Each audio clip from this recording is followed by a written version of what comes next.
Merci de vous joindre à nous. Vous suivez le Morning Call. La campagne présidentielle a officiellement démarré en Tunisie sous un climat politique incertain. Un scrutin aussi indécis que vital pour l'unique pays rescapé des printemps arabes de 2011 qui doit consolider les acquis démocratiques. 7 millions de Tunisiens seront attendus aux urnes lors du scrutin du 15 septembre.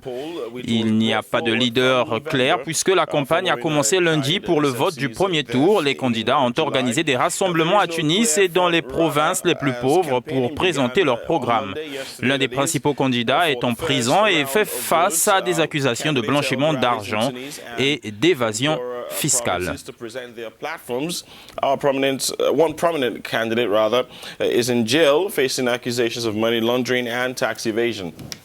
Exactement, Jerry, et on peut dire que la mort de Beji Caïd Essebsi a redistribué les cartes sur la scène politique. Les 26 candidats en lice ont maintenant 12 jours pour convaincre les plus de 7 millions d'électeurs.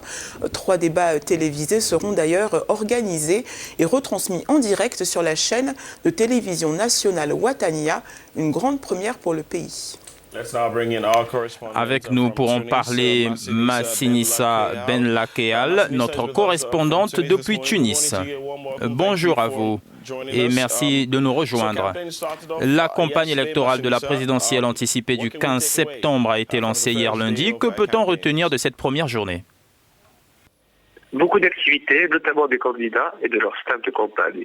Cette première journée a été chargée avec des meetings populaires des candidats dans tout le pays, avec des salles prises d'assaut par des milliers de personnes curieuses de connaître le programme des candidats. Il faut savoir que cette campagne se déroulera du 2 au 13 septembre et elle a commencé samedi à l'étranger. 3 figures de la vie politique du pays qui sont en course pour cette élection, à savoir le Premier ministre, l'ex-ministre de la Défense et le président par intérim du Parlement, sont dans la liste des candidats favoris. Un autre candidat s'est étonnamment retrouvé premier lors d'un sondage d'opinion. Il s'agit du mania des médias, Nabil Karoui, actuellement en prison pour blanchiment d'argent, mais qui reste toujours dans la liste des candidats. Alors, les Tunisiens vivent leur deuxième campagne électorale de l'ère démocratique. Quel est l'état d'esprit sur place? On imagine qu'ils sont assez enthousiastes. Ce scrutin est aussi indécis que vital pour le pays, car il doit encore renforcer ses acquis démocratiques.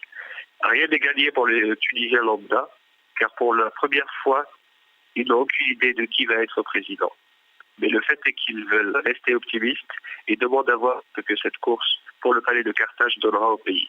L'enthousiasme y est, notamment parce que cette campagne est un exercice nouveau pour la Tunisie, dans le sens où le pays découvre les joies et les craintes d'une élection présidentielle.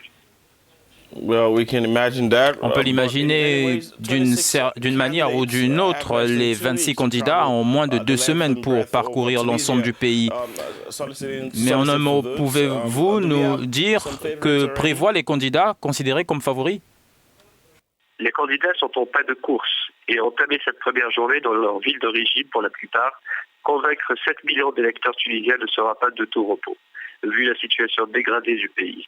Ce sera très compliqué, notamment pour les candidats issus du gouvernement, à l'instar du Premier ministre, car n'ayant pas réussi à apporter des solutions aux problèmes socio-économiques des Tunisiens depuis la Révolution. Il y a lieu de retenir par ailleurs que 2 femmes sont candidates à cette course. Il s'agit de l'ancien ministre du Tourisme et d'une autre qui, elle, est vue comme une figure glamour de l'ancien régime déchu.